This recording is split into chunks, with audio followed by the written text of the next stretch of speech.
We're here at the House of Hope Atlanta, and it's been a tremendous day all day long. And I have a gentleman here who's going to introduce himself to you. I've seen him everywhere. He's been at the CBC. He's been on the Vanguard. So many things happening great here in Atlanta. And he's Dr. Wimberly's husband, too, on top of that. Sir, introduce yourself to everybody. Sure. My name is Edward P. Wimberly. I am the 9th president of Interdenominational Theological Center.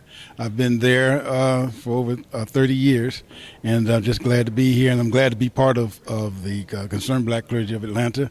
And I'm also a licensed marriage and family therapist, and I've been that for many, many, many years.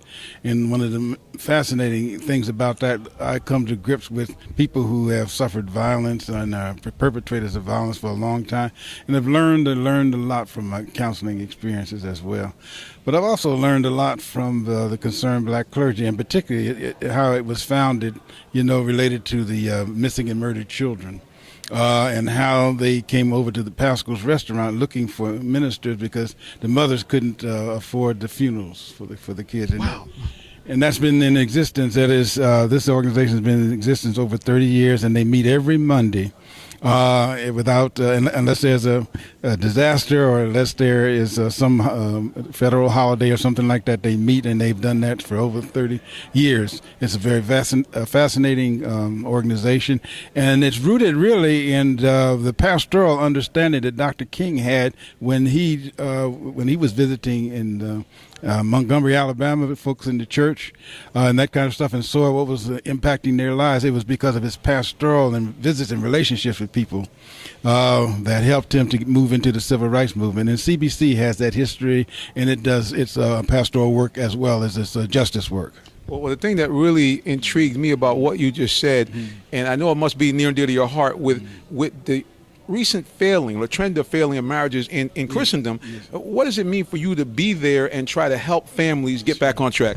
Yeah, it's a wonderful experience to to help folk to actually learn what's inside them already that they can draw on, because it's there.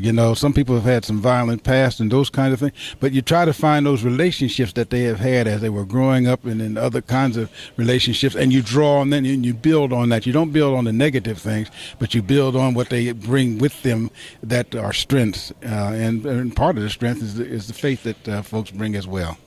Well, I don't think we can sum up any better than that. Faith and family, two of the most important posts on which this society is built. Listen, Dr. Wimberly, how can people find out more about you, what's going on at the ITC? Yes, but basically we do have a website, and it's a good website, and it's www.itc.edu. Well, I'd like to do, folks, from on the scene, a power couple here in Atlanta, but not just power in the natural, but power in the spiritual, and that's the best way to do it. From the House of Hope, a tremendous launching point of something great going on in the community. We're standing against stopping the violence in our community with youth and everywhere else. So, Dr. Wimberly, thank you so much. Thank you so much. Good, so good to be here with you. Amen. Okay, thank you.